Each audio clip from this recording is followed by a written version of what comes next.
বাংলাদেশের ভেতরে এ যেন এক টুকরো পাকিস্তান, চার দেয়ালের মধ্যে আটকে থাকা উর্দুভাষী মানুষের এক নির্মম বাস্তবতা।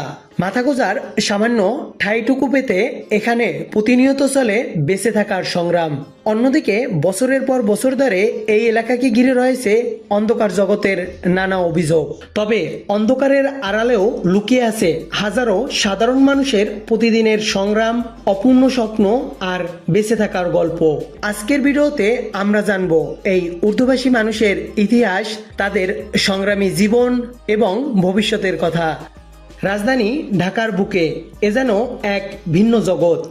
এই সরু গলিগুলোতে পা রাখলেই মনে হবে মুহূর্তের মধ্যেই যেন আপনি ঢাকার কোলাহল ছেড়ে পাকিস্তানের কোনো ঘিঞ্জি মহল্লায় এসে পড়েছেন। চারিদিকে উর্দু ভাষার গুঞ্জন, বাতাসে ভেসে আসা অচেনা সুর, আর চোখের সামনে ধরা পড়ে বহু বছরের অবরুদ্ধ এক জীবনযাত্রার চিত্র। চলুন শুরুতেই ফিরে যাই ইতিহাসের পাতায়। 1947 সাল জন্ম নেয় ভারত ও পাকিস্তান। তখন ভারতের বিহার, উত্তরপ্রদেশ ও অন্যান্য অঞ্চলের বহু উর্দুভাষী মুসলিম তৎকালীন পূর্ব পাকিস্তানে অর্থাৎ বর্তমান বাংলাদেশে চলে আসেন।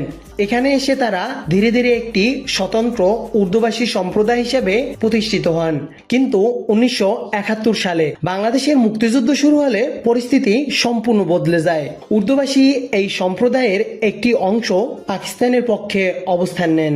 যদিও অনেকেই নিরপেক্ষ ছিলেন, তবুও যুদ্ধের পর পুরো সম্প্রদায়কেই সন্দেহের চোখে দেখা শুরু হয়।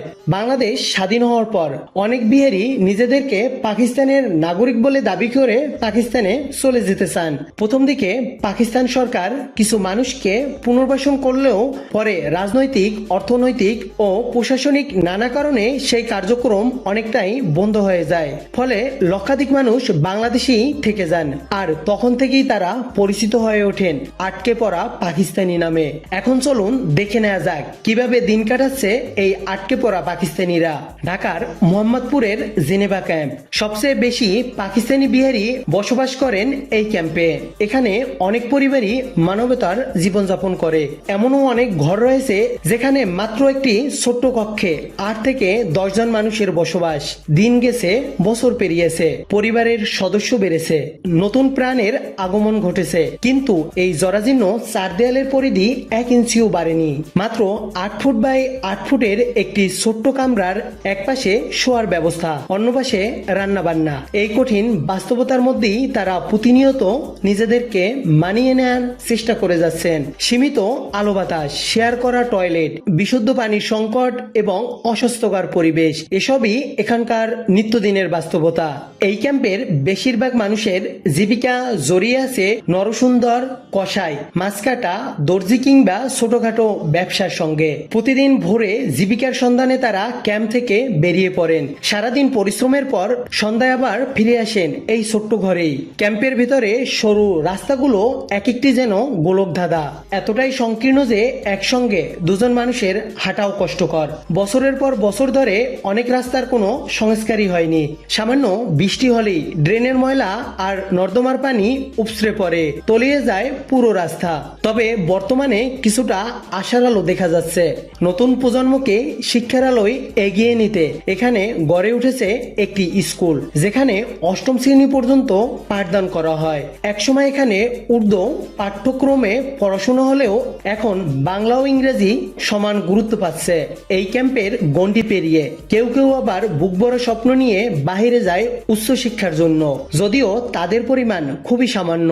দীর্ঘদিন ধরে এই জনগোষ্ঠীর অন্যতম বড় সমস্যা ছিল নাগরিকত্ব।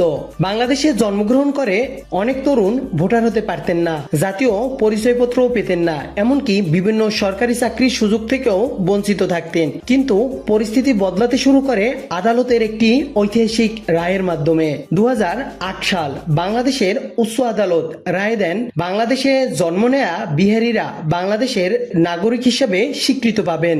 এর ফলে তারা ভোটার তালিকায় অন্তর্ভুক্ত হওয়ার পাশাপাশি জাতীয় পরিচয়পত্র পাওয়ারও সুযোগ লাভ করেন। বাংলাদেশের ভিতরের এই মিনি পাকিস্তান শুধু ইতিহাসের জন্যই নয়, খাবারের জন্য বেশ পরিচিত। বোবার বিরিয়ানির অতুলনীয় স্বাদ আর মোস্তাকিমের বিখ্যাত চাপের সুবাসে প্রতিদিন অসংখ্য মানুষ ছুটে আসেন এই বিহারি ক্যাম্পে। তবে এই ক্যাম্পকে ঘিরে মাদক কেনাবেচা, চোরাচালান ও বিভিন্ন অপরাধের অভিযোগ দীর্ঘদিনের। আইনশৃঙ্খলা বাহিনী নিয়মিত অভিযান পরিচালনা করলেও অপরাধে জড়িত থাকে একটি সীমিত অংশ। তাই পুরো সম্প্রদায়কে সেই পরিচয়ে বিচার করা বাস্তবতার সঠিক চিত্র তুলে ধরে না। একসময় যারা নিজেদের পাকিস্তানি মনে করতেন, তাদের নতুন প্রজন্মের বড় একটি অংশ আজ বাংলাদেশকেই নিজেদের দেশ হিসেবে দেখে। বাংলাদেশে আটকে পড়া পাকিস্তানিদের এই ইতিহাস, সংগ্রাম ও ভবিষ্যৎ নিয়ে আপনার মতামত কি? কমেন্টে অবশ্যই জানাবেন। ভিডিওটি ভালো লাগলে লাইক দিন, বন্ধুদের সাথে শেয়ার করুন এবং এরকম আরো তথ্যবহুল ভিডিও পেতে আমাদের চ্যানেলটি সাবস্ক্রাইব করুন।